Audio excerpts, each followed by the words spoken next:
Hello, everybody. If you're just joining us, we are one match into the day, and that was the West Garfield Park Aqualix matchup that went down 7-4 in the favor of West Garfield Park. We are getting into our second matchup today of 5. It's Nocturnes taking on Gaimin Gladiators. First off, on the side of Nocturnes, hey, Cookies, they got a win yesterday. Maybe the caveat there being that it was a 7-1 victory over Outlast in a game which we heavily criticize as Outlast not really showing up. So make what you will of that for Nocturnes. Part of me thinks it was just Nocturnes playing well, right? Outlast may have their own problems, but at some point, we had some serious. I had some serious haterade going for Nocturnes. I was calling them mid-turns. I wasn't exactly excited about the team, and of course, they had been dealing with their roster issues. In terms of people showing up and having to do this and that, missing people. They had their players back yesterday, kind of showed out, but today, of course, not to slam Outlast, they played a little bit better team today. So let's see how they really look. Nick's, of course, got he's up the entry numbers by one. Went from -6 to -5. So let's go. But they got a bigger competition today. And Gaimin Gladiators, Connor, although they are 3-3, keep in mind this is the 10th place Nocturne team taking on the 8th place Gaimin Gladiators. Gaimin Gladiators has had a pretty tough start to this stage, so they've gotten a lot of their tougher matchups out of the way, and they're 3-3, not too bad. Yeah, not too shabby. They still have the forfeit win coming through on the heist, as well as just being overall behind in games, but still having as many points as a lot of these mid-table teams. They do have the potential to really shoot themselves up to the top of the standings. And when you have the roster that on paper looks as good as it does, it has the star power, it has the recognition, you know everybody, Arrow, Beastly, Jolton, Court, Sykes, everybody has that recognition because they've been around the block. They know a thing or two, they've seen a thing or two. And for Jolton, he's finally back up in the league, and he's putting up some numbers and been doing quite well for himself. Now it's time, Cookies, to make sure that the momentum stays in the hands of Nocturnes. You know what? We talked about this easy win yesterday, but it is so easy in a game like Siege to play down to your opponent when they're not playing well, and they didn't do that. They did all the right things, so they're credit for that. Right. I mean, a lot of things they did right was, potentially shutting down the fraggers of Outlast. Now, they've got a bigger challenge today. I've said that a million times. Quartz and Sykes today. Quartz played one of his better games of the stage yesterday. Of course, again. So they're going to have to shut down Quartz and Sykes, I'm thinking. I think they have to go for the kneecaps. Right now, it's kind of an equal entry matchup. Both of these teams have kind of underperforming entries in a way. Quartz on the side of Gaimin Gladiators, and of course, I've talked about Nyx enough. So, while I say that, I'm hating on Nyx. Nyx has prove him wrong energy going for him, right? I'm sure you can elaborate on. Yeah, I mean, Nocturnes as a whole have always been a prove them wrong energy. As soon as you say, hey, they suck, they power up, they get mad, they come into the That's lobby why I do it. with that energy. Call Slothy a fraud, drops a 20 bomb, say that Nightmare Nyx is a true nightmare to watch. All of a sudden, he's making the best IGL calls you've ever seen. That's just the sort of entire underdog energy of Nocturnes, and they've always been that kind of team.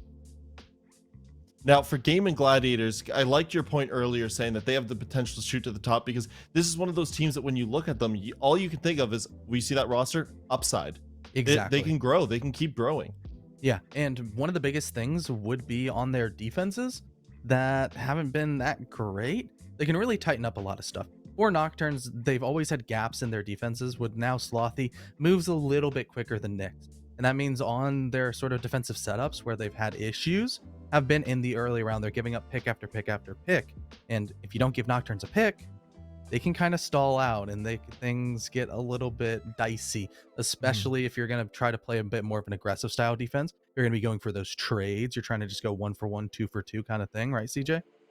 Right. And also, I guess if I want to talk about the defenses for Gaimin Gladiators a little bit more, Nocturnes showed some potential. Maybe it was Outlast effect. Nocturnes was pushing a little decisively against them. The round that stuck out to me was the fireplace push. They just kind of abandoned the wall and went for it. So, Gaimin Gladiators, you got to expect a little bit of both. You might expect a stally kind of Nocturnes. You might expect them to just kind of walk at you. It depends on the confidence level. It depends on which of the two IGLs maybe comes up with the call too. So Nocturnes has that going for them and maybe working against them. Something they have to continue to wrinkle out as the stage goes along, of course. But yeah. One criticism we had looking back to Aqualix was they played Villa so many times. 4 of their 6, well, now 5 of their 7. Nocturnes, interestingly enough, Cookies, they've gone to 5 different maps in their 6 matches. So they have spread themselves out. And spread themselves out effectively, right? They're not just playing maps and losing. You know, they won on Cafe yesterday, Instaban now, by Gaimin Gladiators. They also won on maps like Theme Park. And when you are capable of playing all those maps and you're a threat on all those maps, it obviously makes the ban phase a little bit trickier, I would say, Connor. Look at that. See what happens? You see, you have to ban Cafe at Theme Park, which, wouldn't you say that's an advantage, Connor, for the Nocturne? Yeah, that is a very big advantage, especially when you can take out the chalet and the villa the Gaimin Gladiators found success on, and you can just continue to go at the kneecaps of a potentially weaker map pool team by dropping off the Oregon. In response, that means Gaimin Gladiators, they also have to do something. Leaves you up to a skyscraper or a clubhouse, which I'm really hoping Nocturnes goes the full distance, and instead they want to go to club. Which, in all honesty, these final 2 maps are a win-win for Nocturnes. They bullied this map phase because, if you remember for Gaimin Gladiators, they lost to Aqualix pretty handedly on this map. And you know what we think of Aqualix. You know what we think of Aqualix. Exactly, that's what I was going to say. You know what we think about Aqualix. They made Aqualix look like a phenomenal team here on Clubhouse. And they also lost in Max OT that took the kids. But that was when Jolton and Beastly combined for 21 kills. What's interesting here that I like about this, now we see Gaimin Gladiators all the way across the bottom, that I don't think is too out of the realm of surprise. But I feel like someone, I don't know if one of you two are willing to do it this time, not me. I feel like betting on Nocturnes wouldn't be the most outside chance of happening here. You just never know, because Cookies, these 2 teams haven't played too much Clubhouse yet this stage. I believe, was it Nocturnes actually tends to ban out Clubhouse? Do I have the teams right there? Right, yeah, Nocturnes has been banning it most of the play days, if not all of them, up to this point. It's kind of been I don't know what the word is, but it's basically like a card that you pull out, a trap card. There you go. That's why I'm actually switching my vote to Nocturnes. Me too. I think Gaimin Gladiators kind of stinks at club. I don't know what they're doing. They somehow keep ending up on club. Nocturnes has the better map pool, apparently. That's ridiculous. I'm going for Nocturnes in this one. And CDAPs, dap me up. EDAP, let's go. Well, if you two are willing to lower your percentages so that I can raise mine up just a little bit more, yeah, Brim, that's why. I thank you for it. I absolutely thank you for it, because unlike me, when I make my change and it works out, it never works out for you guys. So sorry about that. But we are going to get into the matchup right now. Nocturnes taking on Gaimin Gladiators at the unlikely site of Clubhouse. Now, I don't know about you, Jonah, but I'm going to participate in that e-dapping and switching my vote to Nocturnes for very good reason. I mean, as the analyst desk already highlighted, Gaimin Gladiators has played this twice now, lost both times, and has banned it consistently after that, of course, with the exception of that TT Gay game in which they lost. Nocturnes has banned it every single day, except against Outlast, in which Outlast banned it for them, and I'm going to agree with CJ. I think Gaimin Gladiators has just walked into a trap. All right, I'm going to stick to my guns, but I do like where your head's at, and I got to say, it kind of makes a lot of sense. Nocturnes have been setting this one up for a while, and, well, Gaimin Gladiators may have fallen right in. Heading to Clubhouse, a map that both of these 2 teams, well, you've just talked about their record, something, and we'll see exactly what can emerge out of play day number 6. Again, these 2 teams, close on the leaderboards. It's Gaimin Gladiators with 9 points, Nocturnes with 6. Only 2 wins. Only 2 wins under the belts of Nocturnes. One of those came yesterday against Outlast in a 7-1 domination. But before that, their only other win came in week 1, in day 1 against One Shot, in a dominant performance. Well, not dominant, but we'll say impressive performance from them. If Nocturnes can find that day 1 mentality and play style again, then I might agree with you and say that, well, Gaimin Gladiators, they may have to be quite terrified. But as we finish up our operator bans, we can see nothing out of the ordinary. The Maverick band, the Kaid band, a common combination of bans on the attacking and defensive side. One thing to note, though, is that Thatcher is still on the board. Thatcher is, in fact, still up. We've sacrificed 2 hard breachers for the EMPs, but, Jonah, Cade is off the board, meaning that you don't really have to play Thatcher. No one can Cade trick the hatches anymore. The only things that can stop breaches can be easily cleared from above or below with nades, so instead of wasting your pick on the EMPs, why not just bring an extra set of nades? use one nade for the utility, use another nade for a kill, what have you. And Gaimin Gladiators are going to do just that, at least for now. Remember, they can still repick, but at least for now, they're not bringing the Thatcher. So I like how the operator bans have worked out so far for the attack. You know, losing those hard breachers is definitely going to hurt, but you still got Ace, you still got Thermite. You don't need the Thatcher. You can bring people like Finka, like Sledge, like Zoe, you know, those entry operators, those destruction operators. And I really want to see whether Gaimin Gladiators takes advantage of all the destructibility and fully clears out the roam Nocturnes are putting in their face, or if Gaimin Gladiators simply do something like Thermite Dirt and rush in. All right, well, they're playing Thatcher. There goes my entire point.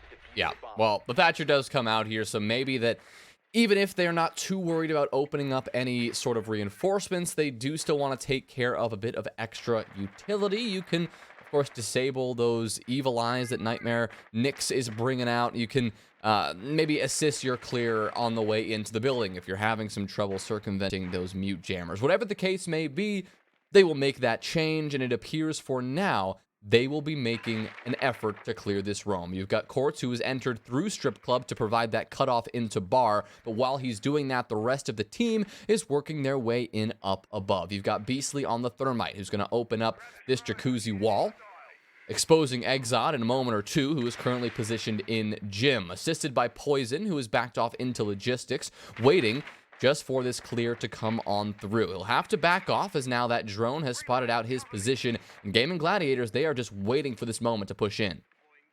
Yeah, that hold on Jim is going to be oh so important to stop the breach, but Exod is given that up. That'll allow the attackers to start funneling through, perhaps to take this fight on Poison. He'll be droned out once again over towards Logi, so they know he's by the gold rotate. In comes the Zofia, taking control of Jim, but Poison has a chance. There he goes. He takes advantage of the opportunity, cuts down Jolton. Sure, he's refragged, but you've killed the Sledge. Oh, the Sledge pick is huge here, because the whole point of going for a full map roam clear is to give you the first floor control you need to establish the vertical pressure. Guess what's missing now? Well, the operator that needs to apply the vertical pressure. The breaching hammer is gone, thankfully, and the one saving grace here for Gaimin Gladiators could be the presence of Arrow and his breaching charges. He also brought the secondary breaching charges, so he will be able to exercise some bit of this soft destruction, even if the breaching hammer cannot be a factor. And he will start to do that as Quartz holds those angles and works his way down the main stairs. So these defenders have been forced back. You've got one player over in secret, but the rest, 3 players, tucked on the site below now that the pressure from Gaimin Gladiators is building from above. Moto hatch open, Beastly and Sykes, at a moment's notice, they could get this drop going. They're going to wait, though, until these church reinforcements can be opened up by these Selmas. Judging by the push as well, it doesn't look like Exod's going to get the drop on anyone, so he will rotate all the way back.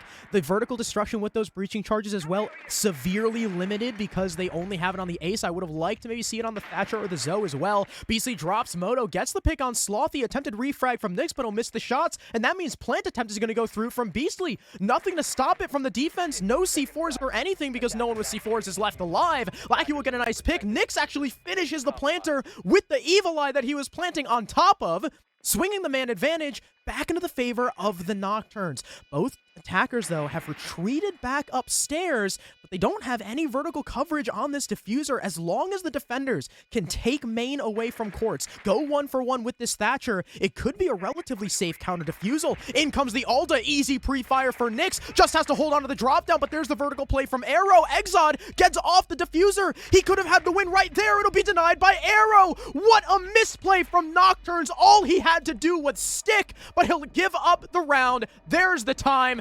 Unwinnable for Lackey, and the Gaimin Gladiators will take the first point.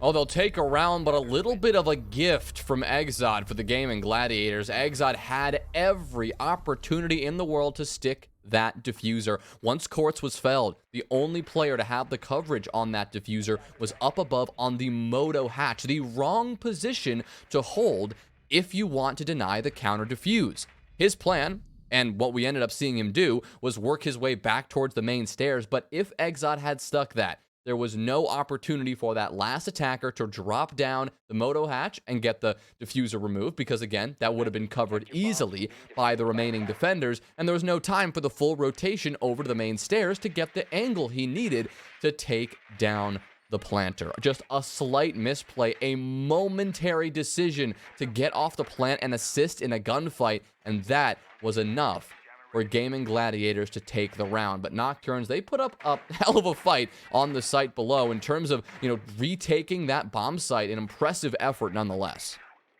I mean, and that just goes to show sometimes how that fear factor can affect a post plant. I mean, you see it all the time when attackers are going for plant with low time. You see it all the time when defenders are trying to counter defuse. If you just hear gunfire or even footsteps, a lot of times that's enough to almost trigger the fight or flight and force someone off that denial. And I guess Exod got a little spooked there. Interesting little play we have from the Nocturnes. Now, the purpose of this mirror window is, one, it still gives you those head holes that you always see on the garage wall. The added advantage of using a mirror window for it is that the wall is hard. So it's not like a Sledge or a Zofia, once they take garage control, can just open that wall and get in behind server for free. You're making it a lot more difficult. You're forcing either Beastly or Arrow to conserve a lot of that hard breach, or be forced to hop through the window. Of course, provided that they end up going for that garage play. Right now, before any sort of garage or cash construction side play occurs from Gaimin Gladiators, they've still got to get open this breach. Beastly is certainly being delayed somewhat by the presence of Slothy and the factor that the bandit trick adds into the mix here. Gaimin Gladiators have not brought the Thatcher, so they're going to have to clear out this bandit from below. Sykes will do that, now stunning Slothy back, so Beastly should have a chance to get this exothermic off, and he will. In addition, actually, they're going to get Slothy down for his troubles, and even though he looks like he can get picked back up, that's not going to be great for his HP overall for the remainder of this round, because Gaimin Gladiators still 5 attackers remaining, all full HP, and now they can transition to this garage push. I assume that Slothy got naded from below, but like you said, he will get picked up, and now the pressure's on for Exod. You got Nightmare Nix down below, though, waiting in the depths of Oil Pit for someone to walk up those stairs to capitalize. Now duoing with Exod, but the Gaimin Gladiators know about that position. It's a very common one, although I don't know if the drones saw it. It looked like Nyx had backed off just in time to avoid the spot, but in come the flashes, in come the nades, they'll burn away all the ADSs and eventually headshot Exod. So the first pick goes the way of Gaimin Gladiators and gives them the control of garage they were looking for. Well, Arrow holding this angle over towards the red stairs, doesn't want anybody to head down and go for a flank. In the meantime, you've got the rest of this attacking team starting to pressure the site. Quartz is going to hold off and actually look to pressure from below. Slothy. There is Slothy right around the corner, though, and I don't think Quartz has any idea. Slothy is on low HP, so he has to be very careful about when he takes this fight, and he does get spotted out. Quartz hops off the frag grenade effort. He looks towards Lounge, and he takes care of the bandit, no problem. Now Beastly, he's going to go for this plant right on default. No C4 in time. Poison rips it just to bait Beastly off the plant. It works. At least the second effort will, as Beastly gets off. But with these kills from Quartz, he lines up 2. There's another one for Quartz. That's a 4. I think that's a 4K from him as he takes down Poison to finish off the round, sneaking in from below, decimating that defense. So that reinforcement that you saw in garage with the mirror window doesn't matter much if the attack still has hard breach. They very easily were able to have Beastly open it up. There was no denial, because that's another thing that the mirror window can kind of provide is a window for denial, like just whipping an impact into the side of the mirror window, for example. But there was no denial on the side of Nocturnes. Gaimin Gladiators was able to move in for the plant for free, and while everyone was distracted with denying plant, Quartz made his move. Not only killing Slothy downstairs because the bandit simply took too long, was too passive on that flank, which you could argue the HP had a lot to do with. Maybe if he was full, he would have played that a little bit more aggressively, less conservatively there. Him taking his time definitely punished him. Quartz was able to ready his gun up, and after that, Quartz just walked through red stairs. Just walked up, killed the guy Khan, completely caught Poison off guard because Poison was trying to throw a C4 in, which, by the way, missed anyway. Another side effect of opening up that hard wall fully is that the C4 no longer has anything to land on, and it very easily just goes wide and into garage. So very well played by Gaimin Gladiators to take advantage of Nocturne's own setup. But now, Jonah, we are on bar. Something that I don't know if Gaimin Gladiators are quite used to attacking. Yeah, this was tricky for both teams, right? Always unusual for attacking teams to approach the double bar site or bar and stage site because they don't attack it very often. And you've got to make a very quick decision about how you want to approach it. Do you want to work your way in from above and go through a full vertical clear and apply pressure from up top? Or do you want to put a little bit more emphasis into a very direct horizontal approach? Both are viable and both have their benefits and sometimes their drawbacks. It all comes down to what Nocturnes are expecting on the defensive side. If they don't expect that horizontal push, something we see a lot of defensive teams struggle with on this double bar site, if they don't put enough focus into watching out for a kitchen rush or a rush over from lounge, then they can get absolutely blindsided and the site control can fall apart instantaneously. But if they put the proper focus into both up top and that first floor at the same time, it is a hard defense to take care of. Right on cue, Exod steps up, takes care of Quartz, who is rotating out of Kitchen to join his team. Looks like he won't be longer for this world. Yeah, that was from the main stairs window. Something that we see a lot of defenders do, or defensive teams, is fully commit to the top floor because there's so many long angles the attackers have control of on that first floor. For example, Quartz opening that kitchen barricade now has complete view of the inside of bar and all the way into back billiards. Especially with that trade on Slothy, you've effectively nullified the upstairs play from Nocturnes. Gaimin Gladiators now have the vertical and likely the advantage of that horizontal just due to their weaponry and increased magnification on their guns. Exod, though, looking to put a stop to that. He'll fell arrow, so it's 2 kills on the round for this Jaeger, and now the Zofia has got to go on the hunt, make sure they don't get flanked again. Well, Jolton knows he needs to get a kill or 2 back, given the man disadvantage that has now been thrust into the hands of Gaimin Gladiators. Exod does get quite lit up here, but not finished. I know Jolton wants that engagement back, hoping he could just sneak that headshot. And, well, I guess he really wanted that engagement back because he will just accidentally end his own life with a shotgun. Beastly rounds the corner, but misses his opportunity. So Nyx whips around with the FMG-9 and, well, finishes off the thermite. Last alive is Sykes, all alone in a load of trouble. 20 seconds for defenders to find almost no avenue where Nocturnes are not covering right now. You've got Nyx in the close corner. Sykes unlikely to check that position because he's got to focus on other things. He kind of briefly checks it, but not fully, and Lackey's actually the one who gets credited with that final blow. But a dominant round there from Nocturnes. Once they took that advantage, they never looked back. And in large part due to Exod, he was able to thin the Gaimin Gladiators herd so much that they had to move their pieces around rather thin, right? Because you had Jolton still on the top floor working the Virtus sledge, which he hadn't really been able to get any kills off of. I talked about how in those long angles and all those open walls and crossfires on site, blah, blah, blah, the attackers typically have an advantage in terms of weaponry, but Gaimin Gladiators didn't really take advantage of that. The only person we saw move into the horizontal was Quartz into Kitchen, and he very quickly fell off and then died. Jolton, in the meantime, is trying to play vertical above sight, but all those open angles allows the defense to play so far back and completely avoid all that ceiling pressure.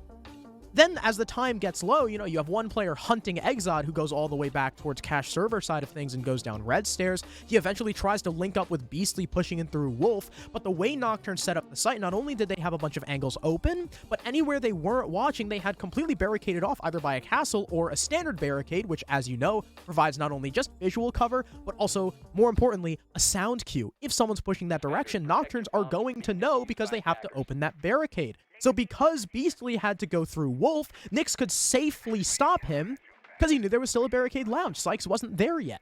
So either Beastly went too fast, or Sykes took too long, or, Exod made more of an impact than I've already hyped him up to have done. But either way, the bar site works out. Surprising that Nocturne's only successful round so far was on the off site. It works for them, but now they've got to figure something out on the other sites. I mean, this is the classic dilemma, right? You rotate every single time after having failed both the basement site and CCTV and cache.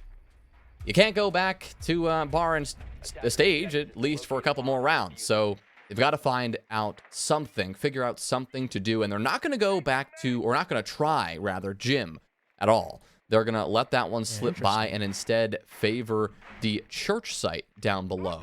once again, this is the site that we did see a pretty heavy roam extension, and a roam extension that Gaimin Gladiators cleared very quickly with what looks like to be the very same setup they are bringing through now. Quartz, he's positioned in Strip Club, providing this bar cutoff while the rest of the attack works their way in from above. Yeah, it's odd that Nocturnes have kind of left Jim alone, despite even going Cash because a lot of people consider Cash to be one of the weaker sites, or maybe even the weakest beyond bar on this map. Jim is considered now to be almost, if not just as strong as Church. I mean, maybe we'll see Nocturnes do it the second go around. You know, instead of Jim, perhaps they'll throw Jim. Instead of bar, perhaps they'll throw Jim into their rotation. But either way, it's another very extended roam that Gaimin Gladiators are hell-bent on clearing out. They'll be allowed through that Jacuzzi breach, but this time, instead of fighting it head-on, Nocturnes are just going to slowly peel away back towards the Cash side of things. And you think that is a beneficial choice. The question is, will they lose the opportunity to make much of an impact? They do have to be careful, because if Gaimin Gladiators can cut them off, then they could lose even more bodies than they did last time. But Gaimin Gladiators right now, they have kind of stopped during that clear. At least they haven't fully cleared all the way into construction. I mean, we'll know when that clear happens, because Poison is lying in wait with a shotgun. So either we'll see him get a kill, or we'll see him get pre-fired. For now, the fighting is down below. It's Jolton with the vertical play who takes down Lackey, but a trade is found. This one by Slothy onto the Thatcher of Quartz. This top floor pressure, though, from Nocturnes still there. The question is Gaimin Gladiators aware of this? Poison is sitting right next to that mute jammer. That's likely what's protected him this whole time, and why Gaimin Gladiators are seemingly completely unaware of him. You've even got Mozzie still up there, and there we go. Poison finally makes his presence known, popping that Jim hatch, catching Beastly. One of the primary hard breaches, looking for another, but Jolton pre-fires him away, leaving only one man still on the top floor. Again, Slothy as Mozzie. Plenty of drone denial up here to stop the attack from seeing him, but it looks like Jolton's aware. Skeleton key out. Slothy stands no chance in that fight. A triple kill for Jolton will cement the advantage, but still, the time is ticking. 23 seconds left in a 3 versus 2. Arrow is just now trying to breach, but there's mute jammers to stop it. Only one of them will end up going off. Nyx hugging this triple wall. Alda in hand. Exod will fall, and, well, so does Nyx. Jolton gets a 4K, and although it looked like the time bleeding away was an advantage for the defense, well, Gaimin Gladiators step up and find the kills when it matters. Well, that one calls to mind a term that I think both Connor and CJ like to throw around, and that is getting active, right? Around, we just saw, I mean, Jolton especially, get active. There was a situation where they didn't quite know there was Poison up top, and they kind of fell into a little bit of a trap, right? Poison was able to exploit that and get a kill. You also had somebody come back up. I think it was Slothy who worked his way back upstairs into Cash to then continue the pressure onto that attack, making sure they had no room to breathe. Jolton, he just has to put the team on his shoulders for a second and say, hey, I'm going to step up. I'm going to take care of this top floor clear. You guys focus on this site. I've got this. And there you go. He swings around. He'll take care of Poison. He just charges through construction with some intel. I'm sure some teammate provided him that intel. But with that intel, swinging around into Cash, getting that kill with the skeleton key. And then there you go. The problem that Gaimin Gladiators were faced with was alleviated. Then 20 seconds left. They send it on the site. But if you push in quickly and you stay coordinated, it is enough time to get the job done. Also, by the way, Jonah, I just checked the stats sheet. Now that Nocturnes are finally going Jim with a really weird defense extending into stock, it looks like. I just checked the stats. It turns out Jim actually only has a 25% win rate on the defense. Okay. It is the weakest site on Clubhouse in Challenger League so far. So I guess conventional wisdom be damned. Our stock is the most favorite as of right now, followed by Cash, a site that I've heard people, talk about hating so much. So screw conventional wisdom. We'll let the stats do the talking. Nocturnes will now hop on, statistically, the offsite to see if they can make it work. Well, like you pointed out, we have a very bizarre extension down into Strip Club right now on this site, and it is a peculiar one just because it doesn't often come into effect for attacking teams. The only real threat is on the players repelled over on Jacuzzi. When that Jacuzzi breach is opened up. You're going to have some attackers working their way up in that position. Maybe we'll see some run out or some aggressiveness down below. For now, though, Gaimin Gladiators are clearing their way through the cache side and working their way across the map, much like we see attacking teams do with some regularity. We don't see that full cache extension, but we do see a player positioned in construction right now behind a deployable shield. That's going to be Slothy on the alibi, looking to get aggressive from this position, but feeling the pressure. I think the strip play may have been a counter strat from Nocturnes, because in Gaimin Gladiators' last game against Took the Kids, a lot of times on Gym, Took the Kids would have someone playing below in bar, and every single round, Quartz would come in from strip into B, like the strip hallway into B1. So, maybe that was the idea from Nocturnes, but it's not really having any effect because Gaimin Gladiators have switched up the push and will end up getting the opening pick. I believe that was Sykes onto Poison roaming on the other side of the map. Slothy getting blown up, it looked like, by maybe that ace charge, but either way, he's just going to peek straight out, cap arrow before Jolton gets the refrag. So, although it's one back for his team, Gaimin Gladiators still leads by a man and has a whole 45 seconds to play with. It was actually Exod who took the wide swing. Not sure exactly where Slothy was felled from, but he goes down and Gaimin Gladiators sees this advantage. Lackey tries to fight this one back and he'll pick up a kill onto Quartz, but still it's Exod and Lackey, the only two players this defense now has to rely on. Exod rotating around towards Jim, gets the better of Beastly, but a quick trade from Jolton, who is sitting right behind, and there goes Jolton, who lines up another, taking care of that final player, taking care of Lackey positioned over there in that showers spot in bathroom. And well, there you have it. Gaimin Gladiators will take another successful attacking round. Harrison, I know we talked about maybe these operator bans slightly favoring the attack because Thatcher is technically on the board and something that this attacking team has chosen to play here and there, but I don't know if it is this attacker side. I mean, 4-1 right now through 5 rounds is quite a margin to have. Yeah, I mean, we're going back to bar, and this is Nocturne's last hope for that 4-2 split, the only site they were successful on. But again, as with every other site, there's a risk in playing it more than once, especially something like bar. Rarely do I ever see teams with maybe more than 2 passable bar defenses. So if Nocturnes are playing the exact same kind of defense, which it looks like they might be, with the exception of Mute. 10 seconds to go. I don't know. 5 seconds to I go. feel like Gaimin Gladiators are going to know what they're getting into. They're not going to get caught off guard by the site selection again. Attackers are heading out to defuse a bomb. Well, if Gaimin Gladiators approach this the same way they did last time, we'll likely see this round start off nice and slow as they work their way in up above, but we could see some adjustments. I'd like to see some adjustments. Maybe that adjustment is just applying a little bit of horizontal pressure rather than none at all. I mean, last time Quartz did sneak into Kitchen, but he did quickly back out. He got shot in the back of the head while he was doing that, but this early pressure I feel like is so valuable because it forces Nocturnes to be a little bit worried about the pressure coming in from both what's going on above and what's happening on that first floor. If you can put somebody in Kitchen, if you can throw some bullets through those bar walls, at some point Nocturnes cannot apply as much defensive presence to this top floor just because it is no longer as safe, no longer as reliable if there may be just some hint of direct attacking pressure. But with all that aside, it is right now still a focus on this top floor. Sykes will be the first player to actually step into the building and make that entry. Looks like he had a chance there, but it's Poison who takes the head of Sykes instead. Wow, Cal Keeg, a brilliant shot from Mr. P through that hatch and through the strip wall, knocking off the Zofia. Beautiful first pick. That'll limit the destructive capabilities of this offense a little bit, but you've still got plenty of nades from Arrow and Quartz. Arrow, by the way, now on Iana, rather than the Ace we've seen him a majority of this map so far.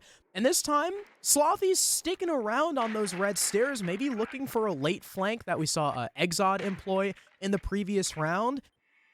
And I mean, although Gaimin Gladiators have lost a man, they don't look as frantic as they did in the previous round, right? They're taking their time, they're droning, they haven't lost 2 bodies to Exod, they've established info in sight as well, very good vertical play forcing Nocturnes off that site, and now that Nyx goes down, that's your smoke dead? Things aren't looking great for Nocturnes. Still only 50 seconds, though, for Gaimin Gladiators to make their move. If they work their way in by Lounge, they're going to have to worry about Slothy, who does reveal his position, though, and now it's him who has to rotate around. Jolton, he looks like he's going to be lying in wait, trying to chase down that castle before he can actually escape.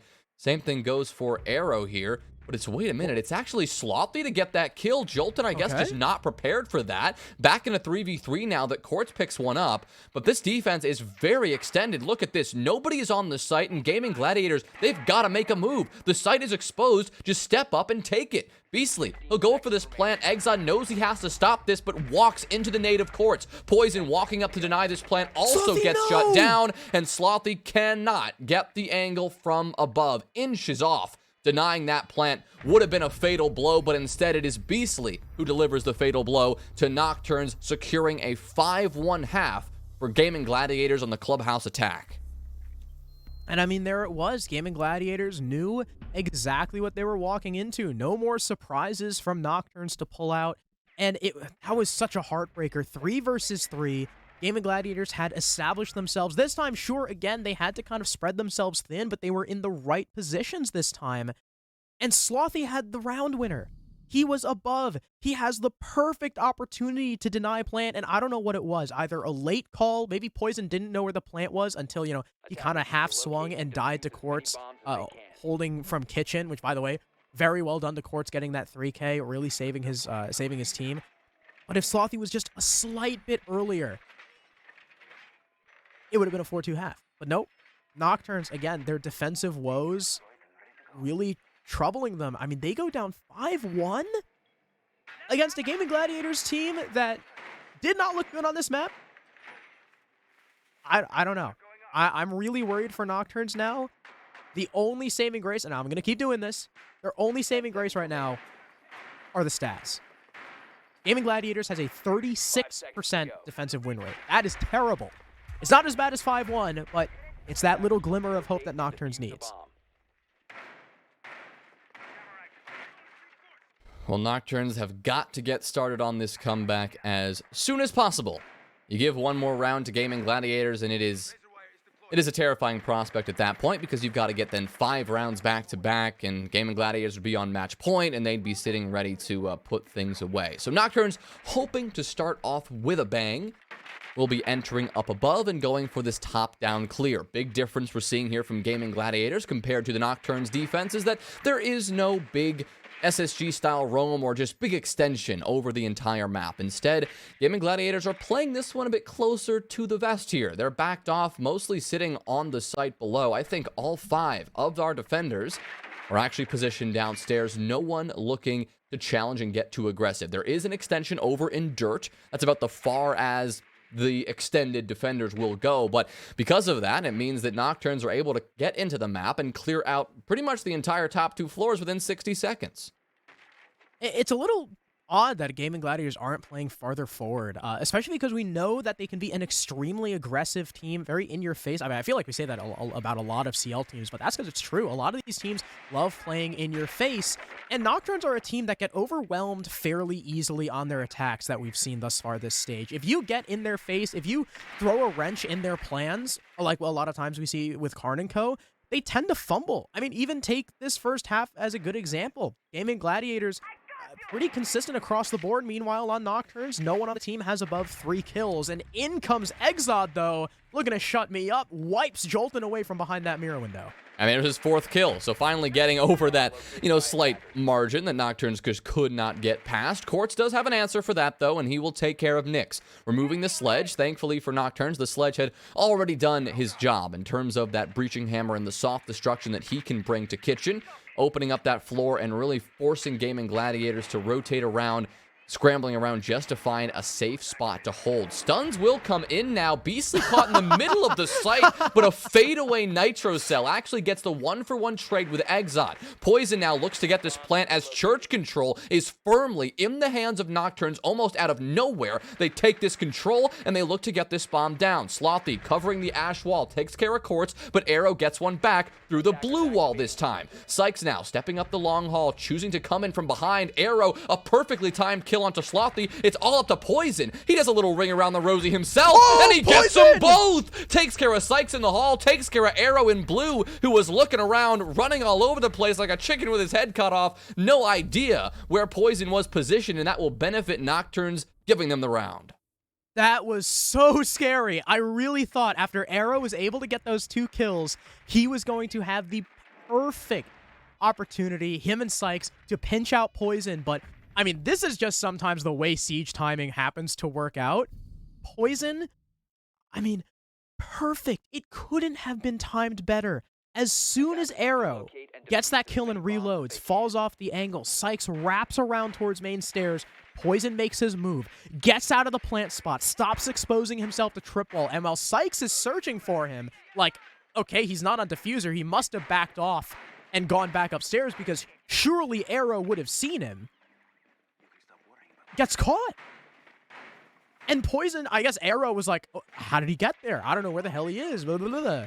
And is just floundering trying to find this thermite. That could not have been better from Poison. I mean, Gaimin Gladiators, sure, dropped the ball with their positioning a little bit, but Poison capitalizing perfectly, getting that plant, making sure that his team does not yet suffer match point. The Gaimin Gladiators bringing out a very different defense. We are going from the basement now to the top floor, and they are hell-bent on holding down Lounge and ensuring Beastly gets those bandit tricks off. Ooh, Arrow already takes a bit of damage here just to spray through that Oh, there's a Monty? garage door. Yeah, he wanted to get a bit aggressive, I think, but he's gonna be backing off because you do not want to challenge head-on into a Monty with several attackers behind it. Right now, though, the focus for Nocturnes is going to be getting this wall open. At the same time, they're going to work Nyx into the garage to pressure out Rafters and make it a lot harder, even for Beastly, to be bandit tricking on that position. If they can take Rafters control, they're going to make Beastly's life very challenging. He's a little late, though, as the perfect Sophia stun comes in, gets him off the bandit tricks to the wall, opened up within 45 seconds. That is a good point to be for Nocturnes. And I guess maybe you gotta question the Gaimin Gladiators setup. So a lot of times when someone's bandit tricking like that with the dedicated lounge hold, they barricade that red door and then 2-hit it at the top. The reason being, a lot of times that barricade can actually interrupt that Zoe stun and prevent it from hitting the bandit. But because they didn't do that, there's no need for a downstairs clear. Blackie is free to just stun in through the drone hole. Nothing Beastly can do. Wall is open, as well as clearing all that utility, doing away with the shield, making Quartz's position a little bit more exposed, forcing him to rotate up. But this Monty clear of Rafters does not go as planned. Arrow, who ate a lot of damage earlier, able to get the kill onto Exot. He's looking for another, but as he's distracted by the Monty, Poison finally comes up, gets the kill. Slothy kills Quartz, coming in for the trade, and now the man advantage is in the favor of the attack. Sykes could get one back here, but looks the wrong way just at the wrong moment. He'll get lit up and now forced to fall back. This is not out of the question for Gaimin Gladiators. They still have 3 bodies up in the mix here, but as Jolton, he doesn't see Slothy, who was reloading the LMG, and he will die. Now Nyx and Poison are in the middle of the site. Beastly has nowhere to go. He'll get meleeed and taken down, absolutely decimated and out of options. Same thing goes for Sykes, who is trying to creep up the stairs, but again, just ignoring the player sitting in the bottom of garage. Slothy, who's able to get 2 free kills of defenders who just did not look his way. Yeah, that was Slothy on the finger, right? I think so, yeah. Yeah, because I think Lackey was Zoe. So, well done to Slothy. Well done to Nocturnes as a whole. After Arrow got that first kill in Garage, I was like, uh-oh, you're supposed to prevent that with the Monty. But then Slothy comes in for the assist. Poison ends up taking as well. Again, Nyx drops the shield at the perfect time, forces Arrow to look at him. As he does, Poison peeks, lops off the head of that Jaeger, not to mention how quickly they got that breach open because there was no red door barricade. They had no need to clear lounge. All that time wasting was done away with. Then Nocturnes could do it. You know, they could take away that shield with very little pressure. Quartz was continuing to play on red stairs. As they move into Garage, Quartz tries to come in to assist his teammate. Slothy gets that kill. And then Salty gets another freebie on Jolton, who's just bot walking down the staircase, I guess. I mean, while you were shoutcasting, I said, that's a Jolton play if I've ever seen one. That was it was definitely a little odd. And Nocturnes were taking full advantage of the wacky positioning, as well as playing well off their Monty. Not a lot of Monty play as of this meta, and you'll love to see it work. Did seem like something that Gaimin Gladiators were prepared for, right? With that lounge setup, they did have what should have been a good counter for a Monty. You don't want to walk into that crossfire as a Monty player. You only have a shield that can protect, one side of you. Your back will be exposed to that. So good job, though, from Nocturnes to force out that lounge hold and allow Nyx to then walk in unimpeded. So well played there, even if there were a couple of hiccups. Overall, good use of that Monty to take care of the entire site before Gaimin Gladiators really knew what hit them. And as such, they will now rotate to a different bomb site. They do not want to go to CCTV and Cache again. Instead, they will reattempt the basement site, a site that they came so close at when they tried to win that last round. I mean, it did look like Nocturnes had the edge, but then Gaimin Gladiators brought it back, only for Poison to then clutch it up and get the 2 final kills. But Gaimin Gladiators, they will be going with the same setup. I mean, we're not seeing a roam. We're seeing all of these defenders anchored down below, and unfortunately for Quartz, already using some utility just in the wrong spot. Yeah, that's a 1 C4 down, 1 C4 to go, I guess, if you're this attack. That's a lot of plant denial now off the board that Gaimin Gladiators were sorely missing in the previous round. And I guess that's a real highlight for for Nocturnes. Although they almost lost that, they still got that plant down in 3 versus 3, although this time they're going for a blue play. I don't know how I feel about that ace charge, considering there's nothing to stop Arrow from rotating through. Sure, he almost gets caught on the retreat, but still, maybe a bit of a waste of a Selma. But Nocturnes very clearly are switching up the push. They've opened Kitchen, they've opened Blue, and they've opened Dirt. So I have to assume it's not going to be another church wall play. Unclear if they're actually going to end up working their way down Dirt or if that was just a distraction to freeze Jolton in his place, because for now, no Nocturnes attacker is actually working their way into Dirt Tunnel. Right now, it's Slothy, who's the bottom of main stairs, taking care of Quartz with a brilliant shot. And Poison, he's snuck in, and he's getting this bomb down. Beastly knows this, but he can't do anything about it because Lackey is on the coverage. Arrow is taken care of, and Lackey finishes it off. It is Nocturnes with a flawless round, taking their time but seizing the proper moment, sending it in, and it looks like Gaimin Gladiators just got stunned into submission.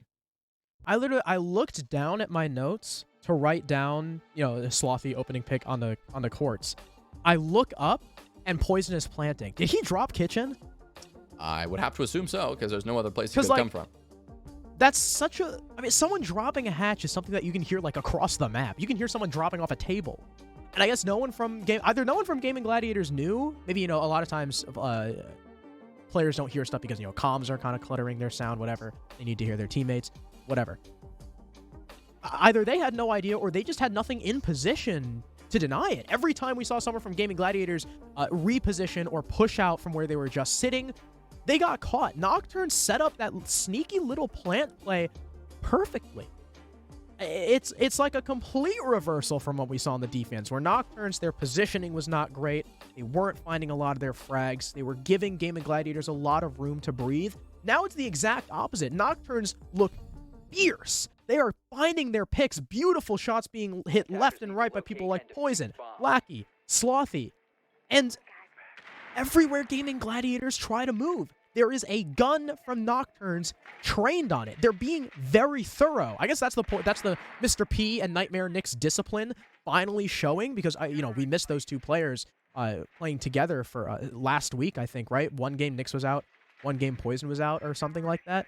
Or no, one game they were both out, and then one game Poison was out. So I'm very happy to see Nocturnes now back and operating, at full cylinders and showing just how much they've improved since the beginning of this season. But of course, they are still down a round, and now Gaimin Gladiators, they're not turtling anymore. They are establishing this roam. If they start playing in Nocturne's face, I'm afraid Nocturnes might fumble. Right, at least that's what they're hoping to do. They're trying to exploit maybe another weakness of Nocturnes, or at least find a weakness, because they've yet to be unable to do that at least on the defensive side. It is still concerning that they really want to go to church again. I mean, this is the third time they have gone to this basement site, and, well, they've already lost it twice. tried CCTV once. That didn't work. Avoiding gym and bedroom, avoiding bar and stage for now. But the big change here, I mean, essentially it will function like a different site, at least for the first 2 minutes of the round, because Nocturnes can no longer just walk in the building for free and establish the vertical pressure. Instead, they have got to clear very methodically their way through the entire extension. They got to use their utility up above, and I guess they'll have an easier time, at least now, that a team kill happened and Arrow's dead. Did he have a skin on? Did they have to kill him because of that? Did Jolton just get spooked? I don't know what just happened. Either way, that's a big body off the board. That's a roamer. Now you've just made Nocturne's job easier, compounded by the kill Nyx gets on the courts. Things are completely falling apart for this defense, even more so as Slothy gets a pick of his own. That leaves Beastly and Sykes in a 2 versus 5. 1 in bar. Beastly trying to climb the stairs and assist his teammate in any capacity, but it might be too little too late. I mean, look at the time Nocturnes have to play with, 1:30 on the clock. Crossfire setup, vertical play being established, distraction being performed over in stock that Sykes doesn't even challenge. Somehow ends up getting punished by Lackey. Beastly goes big for 2, but is it enough? 1 versus 3, plenty of time for Nocturnes to play with. Case still in their hands as well, and they've already transitioned to the basement. Knowing that Beastly was trying to come upstairs, Exot catches him in the long hallway, and we went from a 5-1 half to a tie game. It turned from a concerning defensive half from the Nocturnes to an absolute embarrassment of a half from Gaimin Gladiators, especially given the absolute momentum that they had secured. I mean, up 5-1, firing on all cylinders, feeling good, looking good, and we're seeing Nocturnes completely flip that script. I mean, talk about preparing for a map. Maybe they didn't iron out their defenses enough, but they have certainly ironed out their attacks. Another case of, I mean, sure, Arrow getting team killed isn't the greatest thing for Gaimin Gladiators, but it wasn't that much of an impact on the round where Nocturnes should breeze through the entire thing without losing a body and without, I don't know, thinking twice. It looked like it was textbook dry runs even for Nocturnes, like there was no defender even resisting that clear. Obviously, it's a little extreme, but Gaimin Gladiators, they have got to start putting up a defensive fight because, man, have things turned around, and coming off that timeout, going right to a demoralizing round, I mean, that is not going to look kindly on these next few rounds where Gaimin Gladiators now are desperate to find a first defensive win. And I guess that's down to the Gaimin Gladiators, again, having a 30% defending win rate on this map. I thought the 5-1 half was going to be enough to, kind of balance out the scale there. But Nocturnes are showing up. They've never played this map before. But if we look at their aggregate, 35% defensive win rate, not great. So, it kind of makes sense that they're going down 5-1. But a 52% attacking win rate against such a struggling defensive game from Gaimin Gladiators. I honestly, I'm surprised at first, but, when you really look at the stats and look at how these two teams have performed so far, both on this map and in the aggregate, it kind of makes sense.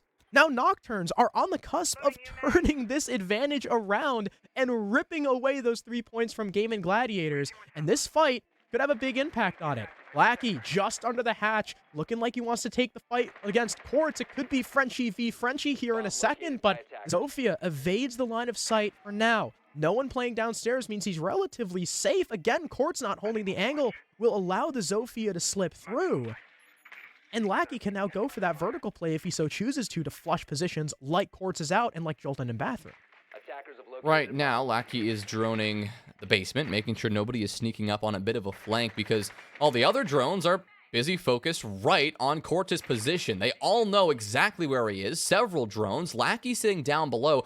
Quartz is as good as dead unless he can do that. Unless he steps up, takes a fight, and wins it, completely changing what was about to happen. Arrow also getting one at the same time, giving Gaimin Gladiators a substantial 5v3 advantage. Jolton, he wants this other fight. He's positioned on this mirror window in the bathroom. The Selma charges opening up this wall, but not revealing the entire thing. Jolton holding on to a sliver of hard cover, watching these attackers come in, but he misses his chance. He was so close, but poison prevails. And he just keeps the ball rolling. He just walks on in. Slothy, his support from the window, though, is the next to die, leaving on him and Exod, the two hard breachers now in a 2 versus 4. Poison tries to act off the flash, but ends up getting caught before it detonates. Exod's alone. The only thing standing between Gaimin Gladiators and match point. He dies to Beastly, and we finally have the defense stopping the bleeding. But are we going to see back-to-back 5-1 halves? They finally take one, and it is on Gym of all sites. The first time that Gaimin Gladiators have been willing to go to a site that isn't church or CCTV, and, well, it worked. Nocturnes, I assume, were just maybe not as prepared for that to get thrown at them, and when they actually tried to go for the execution, they got a little bit distracted and a little bit tunnel-visioned on forcing out Quartz, who then completely flipped the script on his own side and just popped up and took those players down with ease. Took Lackey down, who was holding that angle with an LMG for God knows how long, waiting for Quartz to rotate. But Quartz, and smartly so, he knew how much of his body was exposed to that angle. He knew where he needed to sit to not be exposed to that angle from below. And, well, he ended up winning that gunfight with a nice pre-fire. Had some intel on his own, it seemed, as well. So, after all of that slandering of Gaimin Gladiators I just did, they will take one round and they will head over to match point. It's Cash again, though. No Monty from Nocturnes this time. Instead, it looks like it's still going to be a garage clear, but instead of a shield, it's the fire arrows from Capitao. So instead of just walking up on him and hoping to provide a distraction, they really want to push him out and force that Garage Rafters player to not even take the fight, but sprint away. Because a lot of times if you end up taking that fight, if you don't kill the person, like with your first bullet, you're just going to burn to death. So I guess they kind of want to prevent, Exod dying and then there being, a late-ish trade. They want to completely eliminate that risk. But there's no bandit tricking to be had. And I thought I saw, like, that shield play down below. I think the ace charge just destroyed the thermite as well, which is not great. They have now used every ace charge and have one thermite. So they're not going to thermite the wall. Instead, I guess they'll use it for garage.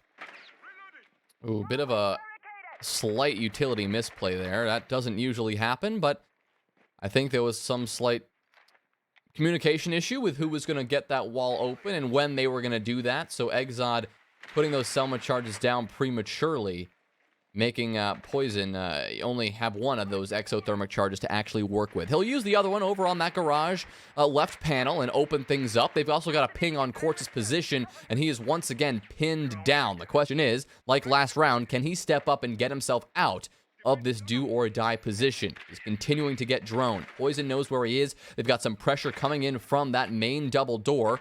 Quartz will continue to swing and take this fight, but Arrow has been flamed out in the meantime. Quartz does step up and gets one, but he's quickly traded. Exod also felled. The impact from Beastly to finish things off. Beastly wants another, but he's got to be careful. This has quickly turned back into an even 3v3. A nade at Beastly's position. He has to relocate. There's no other coverage. At least the coverage from Poison is late. Poison now gets lit up. Beastly alive for only a moment longer as Lackey takes him down. Now Jolton and Sykes left to pick up the pieces. The garage clear definitely not going as smoothly as Nocturnes would have liked. It looked like they didn't completely have the info that Beastly was the second man in Rafters. Typically, you only have one there, and Nocturnes made the mistake of assuming. Jolton is out of gas canisters too. Where did he put them? I guess it was early on the breach because he was worried about like a blitz into sight or something, but either way, there's no plant denial, period. It's an Aruni and a smoke with no babes. There's no C4. You can't even impact from below. If they go below, it's pretty much useless unless Jolton gets the perfect shotgun shot. But a beautiful angle from Sykes will take the head off of Poison, evening the man count. But Slothy comes in for the plant. Lackey refrags Jolton. It's all on Sykes, and all he has to do is fight an LMG. Lackey sitting on top of his planter. No sign of Sykes just yet. He pushes through the doorway, and it's easy for Lackey with the cover. We are getting overtime, Jonah. 5-1 attacking halves back-to-back. Yeah, a strange Clubhouse is what we're seeing in front of us right now. Defensive teams only able to find a single round each half. kind of ridiculous, but the fact that we're going to overtime, well, I'm sure both of these teams are pumped about that. Less so Gaimin Gladiators, of course, because they just had a chance to win the game and they could not do so, but maybe a conservation of utility on the defensive side also got them into a little bit of trouble. But fun fact here, Nocturnes have actually yet to go to any overtime games at all. They've won twice outright in regulation, and they've lost 4 times outright in regulation. So their first overtime game, only question is, how is it going to end? Ooh. Nocturnes with attack first. That's got to suck if you're Gaimin Gladiators. I mean, you just look at the game. It is a 10-2 advantage for the attack right now. That's a daunting task. However, Jonah, Jim is the one defensive point that the Gladiators have accrued. 5 seconds to go. Nocturnes did not look good at this on this site. It wasn't even like a close round, like, ooh, came down to a 1v1. Gaimin Gladiators just eke out the win. Like, Nocturnes did not look good. They tried to, like, shove themselves through the breach and then all died, and they never took server. Whatever. It looked like they just didn't do the proper step-by-step. And that's the one hope, I think, that Gaimin Gladiators have of actually taking this map and, you know, bucking the trend is this site, and Nocturnes looking so bad on it. Well, they're going to have to speed things up this time, and they will start that by opening up the construction wall. Jolton, a quick headshot onto Nyx, who's holding an angle, but he didn't know that I think he could just barely see the top of the Wamai's head. So already, impact found by Jolton, the first time in a while. He actually hasn't made much of an impact since about halfway through this map. Yeah. But finally, finding the scoreboard again, and doing so when, I mean, it could not matter more. It's overtime. It is Gaimin Gladiators hoping to pull out a defensive round that are very hard to come by. He'll go for 2.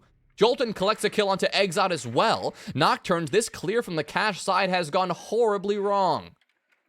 And I mean, like you said, Jolton, according to our stats, has not even gotten a cost point since round number 5, and here in overtime, he lights up the scoreboard with 2 opening picks onto Sledge and Ace. He may have just single-handedly won this round for his team, and like I said, bucked the trend that his team so desperately needed. You've got another person bearing down on him. He'll narrowly avoid the shots for now, but his feet are getting lit up. He can't connect on the Lackey. Slothy has been down in the meantime. We might see a pickup from the Zoe, but not just yet. He's worried about a bait possibly coming out because there's no third attacker with them. Poison probably, yes, yeah, I was going to say outside the Jacuzzi breach, now rotating to the roof. In comes Jolton. He'll find a third, looking for a fourth. No trade potential from Lackey just yet. He backed off too far. And in 2 minutes, Nocturnes have not gained any ground. The only thing they've suffered is death. With 1 back on the Sykes, the Aruni, in terms of utility, that's almost useless. Poison now has to shove himself up red stairs. Jolton has fallen back. This is looking like a devastating disadvantage for Nocturnes heading into round 14. Yeah, Poison, I mean, looking like he's trapped and out of options. Same goes for Lackey, who's just going to hop on the metal balcony and look to find just a window peek maybe to get a kill or 2 back, hoping that one of these defenders is going to be willing to swing him and take this gunfight. Poison does take 1, but is quickly traded by Arrow with the 416 as he takes a fight in logistics, and Lackey will now have to just crouch walk in and face check into a lethal crossfire. Quartz is the one who gets the headshot, and Gaimin Gladiators, once again, it is dominance on Jim. The only defensive site that has worked for them, it will work once again. And although Nocturnes tried to switch up the push, instead of, you know, full sending it below and through the breach, they do the server take. They try to full clear the map. And who's there to meet them? Jolton. The man who has not done a thing in terms of statistics since round number 5, steps up, gets 3 kills just on the server hold, and gets away scot-free. I mean, if you're looking for impact, that's it right there.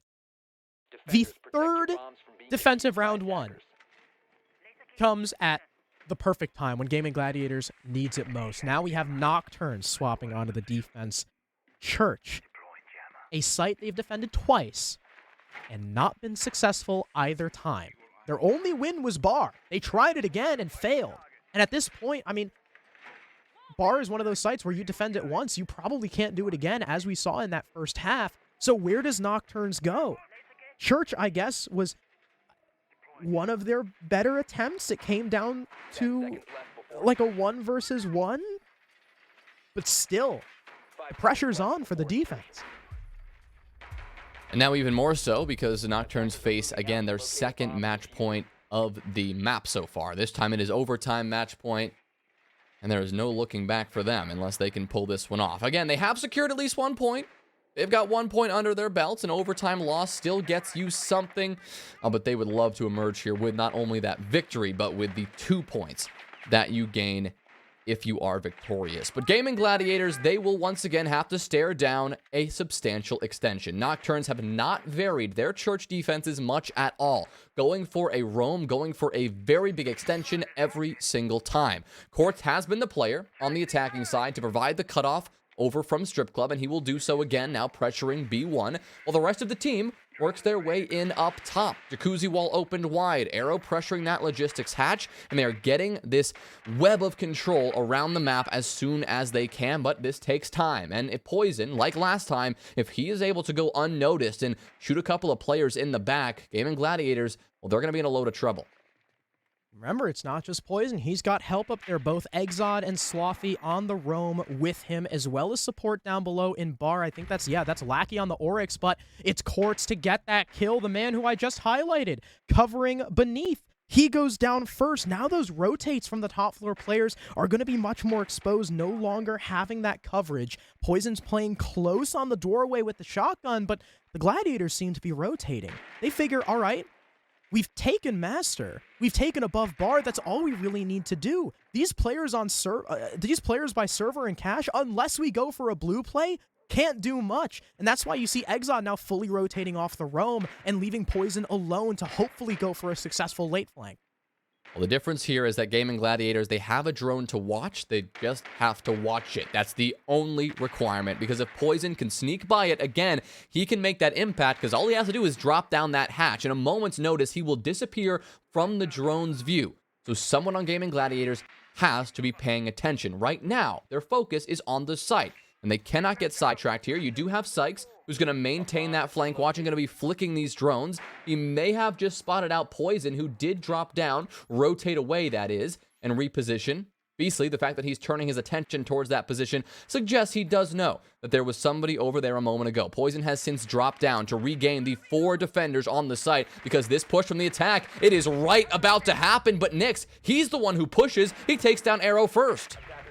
And there's another from Slothy holding off the breach. That's Case now dropped. In comes another player, but Exod whiffs. Sykes will take advantage of that LMG to even the man count. Jolton, another on Slothy, but down goes the Zoe. Long angle held with the SMG-11, finds its mark. In comes Quartz, could land a headshot, but Poison right now is ducked under. C4 goes up and it misses. There's the kill. It's all up to Nyx, and he can't do much. Quartz whips around, gets the last kill, and it ends up being an 8-6 victory for the Gladiators.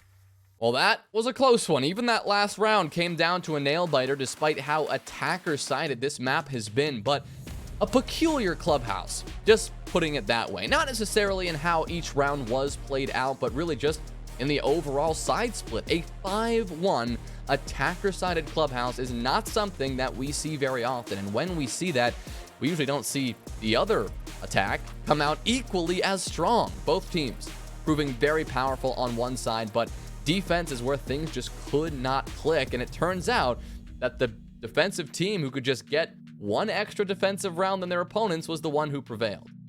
Yeah, I mean, and it seemed to be less of who could defend better than just who could, like, eke out that attack.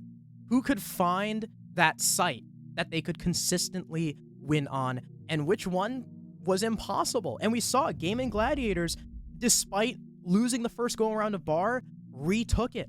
Whereas Nocturnes, simply unable to crack Jim in any fashion. I mean, they looked bad.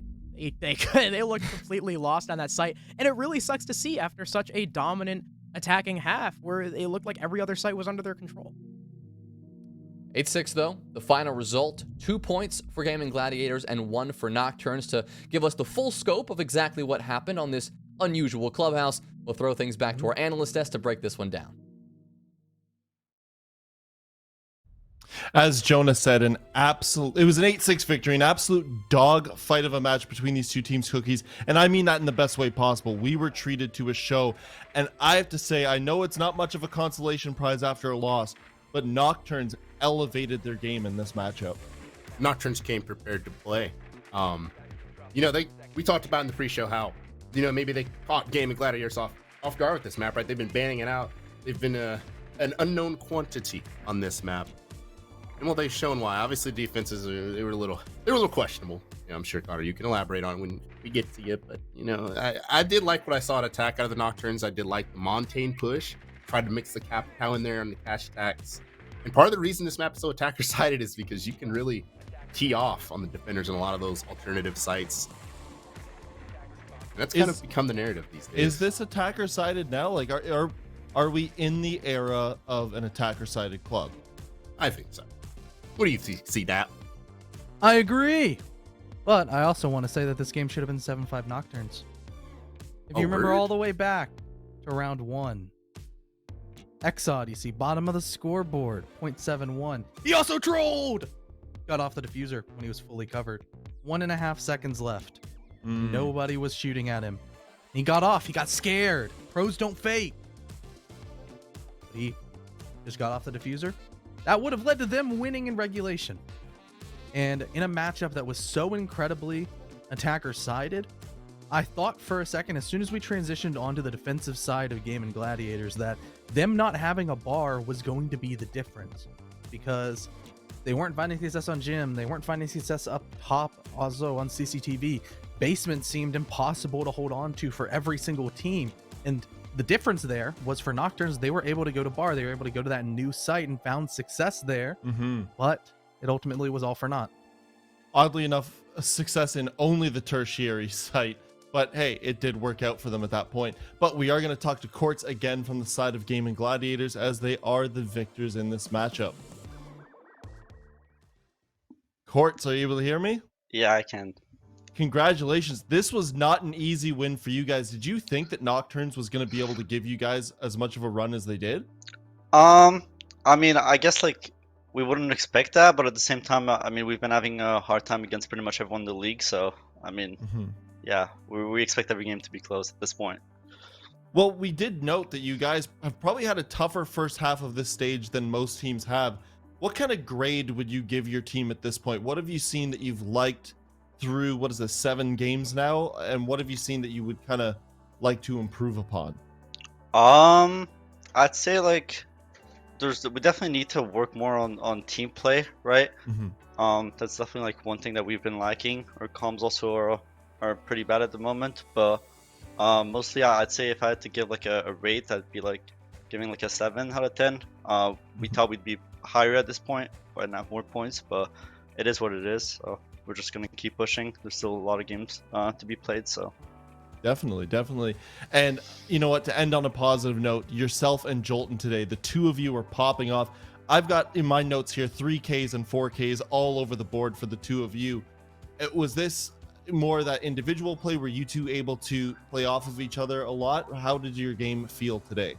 I mean, I'd say maybe we just had like good days, right? We were just like confident and just shooting well. Jolton, last time we played that map at 20 kills, it was off stream, but yeah.